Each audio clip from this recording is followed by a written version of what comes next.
अहमद शहजाद ने डोमेस्टिक में भी अच्छा परफॉर्म किया हुआ है और T20 में भी जितने भी हमने सेशंस किए, ड्रिल्स करवाई, उसने बिल्कुल अच्छे तरीके से फोकस। लास्ट मैसेज उसको मेरा यही था कि आप इसी तरह परफॉर्मेंस करते रहें, सिलेक्टर्स पे प्रेशर डालते रहें अपनी परफॉर्मेंस की बेस पर। काफ़ी प्लेयर्स से कैंप में, अभी आपने नाम लिया अहमद शहजाद का, वो T20 स्क्वाड में हिस्सा नहीं है। आपने उनकी परफॉर्मेंस भी यहाँ पे देखी होगी, काफ़ी क्लीन हिटिंग कर रहे थे वो। हारिस भी जो हैं वो भी एक्स्ट्रा ऑर्डिनरी किस्म के जो है शॉट्स मारते हैं। तो क्या आप जो है रिकमेंड करेंगे सिलेक्शन कमेटी को इन प्लेयर्स को आगे जो है सीरीज़ में रखा जाए न्यूजीलैंड के बाद जो?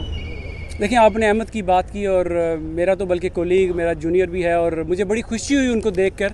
उनका थोड़ा पर्पल पैच चल रहा था 3-4 साल से, उनकी परफॉर्मेंस उस तरह नहीं आ रही थी। मैं डोमेस्टिक में रहता, मैं इंग्लैंड में हूँ, मगर मैं वहाँ से भी यूट्यूब पे जब मैचेस आ रहे होते हैं मैं फॉलो कर रहा होता हूँ। जितनी भी क्रिकेट पाकिस्तान की होती है मैं देख रहा होता हूँ कौन क्या कर रहा है।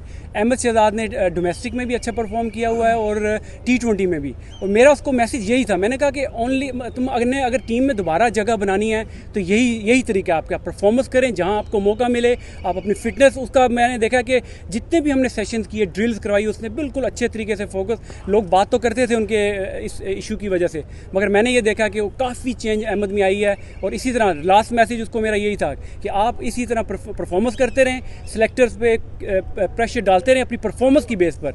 तो इंशाल्लाह एक दिन आएगा जब आप आए, आपको मौका मिले तो आप उसके लिए रेडी रहें। इससे यह है कि पाकिस्तान के बहुत से ऐसे खिलाड़ी हैं जिन्हें बहुत कम मौके मिले और दोबारा जगह नहीं बना सके। आपके साथ ये मसाइल रहे, तो आप समझते हैं कि ऐसे खिलाड़ियों को भी दोबारा टीम में खिलाने के लिए तरजीह में है ये खिलाड़ी? देखिए, मैं हमेशा से यही चीज़ होता था कि अल्लाह ने कभी भी अपॉर्चुनिटी इस लेवल पे दी, कोचिंग में या इस तरह की काम में हुए, तो मैं उन लोगों पे सबसे ज़्यादा मेरी नज़र होगी जिनको लोग डिसरिगार्ड करते हैं, जिनकी परफॉर्मेंसेस को लोग ऑनर नहीं करते। और मैंने जो पहले बात की कि जिस तरह T20 के परफॉर्मर्स को पहली दफ़ा ही वो कहते हैं ना कि पसीना खुश्क होने से पहले मजदूर की मजदूरी मिल जानी चाहिए, तो मैं भी यही बिलीव करता हूँ कि जो बंदा अगर फॉर्म में है, फिटनेस उसकी अच्छी है, तो उसको उसका रिवॉर्ड मिलना चाहिए। हम लोगों में थोड़ा सा ये होता है कि हम अप्रिशिएट करते कम हैं, नेगेटिव चीज़ें निकाल लेते हैं, अप्रिशिएट नहीं करते। तो यही है कि परफॉर्मेंस की आपने जिस तरह बात की, जो लड़का जब परफॉर्म करे तो उसको उसका हक मिलना चाहिए। दिया जा रहा है हमारे जो शाहीन शाह अफरीदी कप्तान भी न्यूजीलैंड के खिलाफ नए होंगे। क्या देख रहे हैं टीम कितना बेहतर परफॉर्म कर सकेगी? क्योंकि शाहीन शाह अफरीदी जब मुल्तान सुल्तान और लाहौर कलंदर के साथ थे, उन्होंने बड़ा अच्छा टीम को लीड किया था। अब क्या देख रहे हैं न्यूजीलैंड के खिलाफ? देखिए, हमारा तो आप हिस्ट्री देखें T20 की, हमारी बड़ी बैलेंस साइड है। हमारे पास एक्साइटिंग क्रिकेटर्स हैं, जिस तरह यहाँ पे फ़खर जमान, इफ्तिखार हैं। उसके अलावा नए लड़के जिस तरह हसीबुल्लाह का मैं यहाँ नाम लूँगा, बड़े ही एक्साइटिंग अंडर 19 उन्होंने 2 साल पहले जब खेली, वर्ल्ड कप खेल रहे थे, उस तरफ से मैं उनको फॉलो कर रहा हूँ। उसके अलावा साहबजादा फरहान को पहले मौका मिला है और अब काफ़ी इम्प्रूव नज़र आए हैं। और भी लड़के हैं जो डोमेस्टिक के इस टूर पे तो नहीं है, मगर अगर पाकिस्तान क्रिकेट बोर्ड उन पर नज़र रखे तो फ्यूचर में वो आपको कर सकते हैं। बाकी जो ऑस्ट्रेलिया में लड़के हमारे मौजूद हैं, वो भी देखें पाकिस्तान के लिए उन्होंने बड़ा सर्व किया, अच्छे प्लेयर हैं। इंपॉर्टेंट चीज़ ये होती है कि आपका एक इन्वायरमेंट, एक ऐसा माहौल जो टीम का डेवलप होता है on the time, on the day, तो वही टीम सक्सेसफुल होती है। और आई एम श्योर पाकिस्तान की मैनेजमेंट ये कोशिश कर रही है कि ऑल्दो जिस तरह की परफॉर्मेंस ऑस्ट्रेलिया में हो रही है, मगर न्यूजीलैंड के लिए जो है हमारे पास एक राइट कम्बिनेशन है और आई एम श्योर हम लोग वहाँ अच्छी परफॉर्म करेंगे। एक तो ये कि आप बड़े शॉर्ट टर्म पीरियड के लिए आपको अभी असाइनमेंट दी गई है, और जिस तरह का दौरा न्यूजीलैंड है, न्यूजीलैंड अपने होम ग्राउंड पर किसी भी टीम के लिए आसान तो नहीं होती। तो आप समझते हैं कि पाकिस्तान वहाँ पर वाइट वॉश या उसको सीरीज़ में कामयाबी हासिल कर सकता है?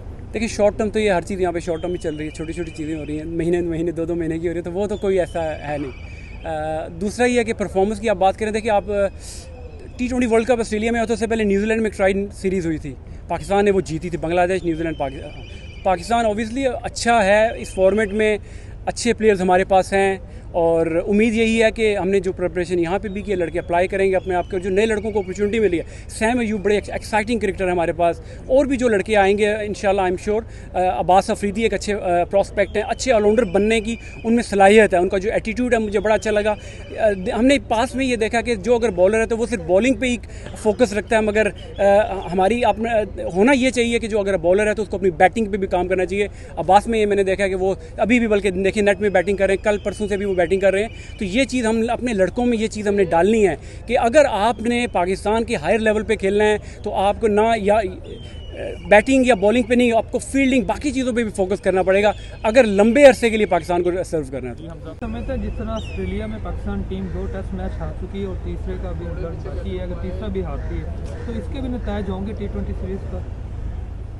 देखिए ऑब्वियसली ये होती है, ये माइंड में तो ये चीज़ आती है आपके प्लेयर्स के, मगर बड़ी टीमें, अच्छे प्लेयर, अच्छी मैनेजमेंट्स वही होती हैं कि जो इन बुरी परफॉर्मेंसेस से टीमों को निकालती हैं। बड़ी बड़ी टीमें, इंग्लैंड की टीम का वर्ल्ड कप में कितना बुरा हाल हुआ, मगर वो अब रीग्रुप कर रहे हैं, स्ट्रेटजीज़ बना रहे हैं, प्लानिंग कर रहे हैं। तो हमें भी यही है कि अब अगर वर्ल्ड कप में हमने बुरा परफॉर्म अगर हुई है, और अगर ऑस्ट्रेलिया में भी अल्लाह ना करे तीसरा मैच आ रहे हैं, अभी तो शुरू भी नहीं हुआ, अभी तो कल इंशाल्लाह जब भी शुरू होगा उसकी परफॉर्मेंस पे बाद में बात होगी। मगर बड़ी टीम में बड़े प्लेयर यही होते हैं कि आपने अपनी जो हिस्ट्री है वो हिस्ट्री हो जाती है, पास्ट हो जाता है, आपने आगे देखना है, प्रेजेंट में रह के अपने आप स्ट्रेटजीज प्लान बनाते हैं, तो फिर आप सक्सेसफुल होते हैं। कोच के तौर पे टीम को ज्वाइन किया है और टीम को परफॉर्मेंस की बिना पर जिस तरह से खिलाड़ियों को तनकीद की जाती है, कप्तान को की जाती है, उसी तरह से कोचेस को भी तनकीद का निशाना बनाया जाता है। तो आप पर कितना प्रेशर है, क्योंकि दौरा न्यूजीलैंड मुश्किल है, और आप कितना बर्दाश्त कर सकते हैं तनकीद को? देखो भाई ने पहले ही कहा कि आप इतने छोटे टाइम के लिए आएंगे, तनकीद का टाइम ही नहीं मिलेगा। नहीं, मैं जवाब देता नहीं, ऐसी कोई बात नहीं है। देखिए ये है, अब जब आप इस जगह पे आते हैं तो आपको तारीफ़ भी होती है, आपकी क्रिटिसिज्म भी होती है, डिपेंड करता है मैं इसको कैसे लेता हूँ। हर बंदा अपना काम करता है, आप लोगों ने बिल्कुल अपने एक्सपीरियंस से, अपने माइंड से आप बात करनी होता है, हमें अपने हिसाब से लेना होता है। और जब खेलते थे तब भी तनकीद होती थी, बल्कि ज़्यादा तनकीद होती है। ठीक है, हर बंदे का अपना पॉइंट ऑफ व्यू होता है और होना भी चाहिए, मगर हमारा ये रिस्पॉन्सिबिलिटी और हमारी जॉब है कि जब अच्छा करते हैं फिर तारीफ़ भी होती है, जब बुरा करते हैं बुराई भी होती है। बहुत सारा देखा जाता है कि हम उस बॉलर को तरजीह देते हैं जिसकी पेस 140 प्लस है। क्या आप भी उन्हीं को तरजीह देंगे या उन बॉलर्स पे भी तरजीह देंगे जो स्विंग करते हैं, इवन तो उतनी पेस नहीं है लेकिन अच्छा काम कर रहे हैं? देखिए तरजीह तो सिलेक्टर्स देंगे, किसको रखना है वो नहीं रखना, अब तो टीम बन गई है।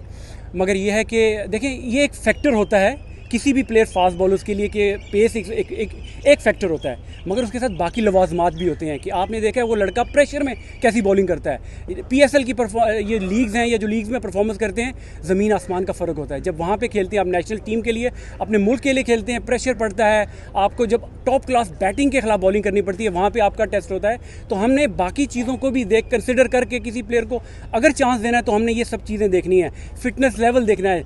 लोग ये कहते हैं कि 3 घंटे की फॉर्मेट होता है, क्रिकेट छोटी होती है, मगर मैं ये समझता हूँ कि जितनी एनर्जी उसमें आपकी ज़ाया होती है वो इतनी 4 डे में, क्योंकि आपको उसको गैप मिल जाता है, आपको रेस्ट मिल जाता है, बड़े बड़े ब्रेक्स आते हैं। मगर T20 आजकल की क्रिकेट ऐसी है कि आपने देखा होगा कि इंजरीज भी ज़्यादा इसीलिए होती हैं कि वो एक्सप्लोसिव क्रिकेट है, आपको भाग दौड़ ज़्यादा करनी पड़ती है। तो जब भी किसी प्लेयर को इंडक्ट करने की बात हो, खिलाने की बात हो, मेक श्योर करेंगे वो सारे बॉक्सेस टिक करता हो, ताकि हमें फिर वो कहते हैं ना कि हमारे प्लेयर इंजर्ड क्यों होते हैं, तो वो चीज़ें हमें पहले डिसाइड करनी चाहिए। यहाँ पे प्रैक्टिस सेशन कवर किए तो पंचिंग बैग हमें फर्स्ट टाइम नजर आया, उसके ऊपर मुक्केबाज आए जाते हैं, लेकिन यहाँ पर इस बार बैटर्स ने बल्लेबाज आए, तो इसके पीछे क्या रीज़न थी? और दूसरा कि अगर किसी भी आपको लॉन्ग टर्म कॉन्ट्रैक्ट की ऑफर करता है तो कौन सी ऐसी चीज़ है जो कि आप खिलाड़ियों के अंदर लाना चाहेंगे एज अ कोच? उनके कितने अरसे से आप कोचिंग कर रहे हैं? देखिए पंचिंग बैग वाली बात है, देखिए मैंने वो जो लेवल 4 ECB इंग्लैंड लवबरा यूनिवर्सिटी से किया है, हमें 2-2.5 साल यही चीज़ सिखाई गई है। अगर आप पता नहीं आपने देखा, शुरू में हमें मतलब राफ्टिंग सी पे हमें वो रिवर पे ले जाते थे, पहाड़ों से नीचे लाना, गारों में लेके जाना, इस तरह की चीज़ें हमें करवाई गई। हम खुद हैरान थे कि हमें क्या करवा रहे हैं। तो ये छोटी छोटी चीज़ें, आप मॉडर्न डे क्रिकेट इसी को कहते हैं कि जब आप ये देखें, क्रिकेट जो है पहले आर्ट होता था, आर्ट होगा अभी भी, मगर अब ये साइंस हो गई है। अगर आपने अपनी क्रिकेट को बेहतर करना है तो आपने बॉल कैसे करते हैं या बैट कैसे पकड़ते हैं, वो अब चीज़ हिस्ट्री हो गई है। अब अगर आपने लड़कों को बेहतर करना है, दुनिया का मुकाबला करना है, तो ये छोटी छोटी चीज़ें, ये छोटी छोटी ड्रिल्स आपको अपने प्लेयर्स को देनी पड़ेंगी। उनको अभी यहाँ पे अगर हम हार्ड ट्रेनिंग करेंगे ना तो ये मुश्किल प्रेशर में जाके अच्छा परफॉर्म करेंगे। यहाँ पे अगर हम ईजी लड़कों को, मैंने एक दफ़ा मैं थोड़ा सा सख्त भी होता, लड़कों से हार्श भी होता, मैंने फिर उससे माजरत भी की थी। मैंने कहा मैं अगर मेरा बच्चा या मेरा छोटा भाई भी अगर कोई गलती करेगा तो मैं पिन पॉइंट करूँगा अगर वो नाराज़ भी होगा, मगर तुम लोगों का कैरियर आगे बहुत ज़्यादा कैरियर है। मैं अभी तुम्हें बताऊँगा तो सारी उम्र वो चीज़ तुम लेके आगे चलोगे। तो मैं छोटी छोटी चीज़ें, आप ये रिजल्ट्स जो होते हैं कभी भी ओवरनाइट नहीं आते, और ये कामयाबी भी जो होती है 1-2 दिन में नहीं आती। ये प्रोलॉन्ग, अब लंबे अरसे की बात करें, देखते हैं वो क्या इनका डिसीजन होता है। मगर मेरी ये कोशिश होगी मैं 1 दिन काम करूं, मैं 1 महीना काम करूं, मेरी जो बेस्ट जो मैंने नॉलेज है, मैंने जो सीखा है, मैं इन लड़कों में ट्रांसफ़र करूं। बहुत शुक्रिया।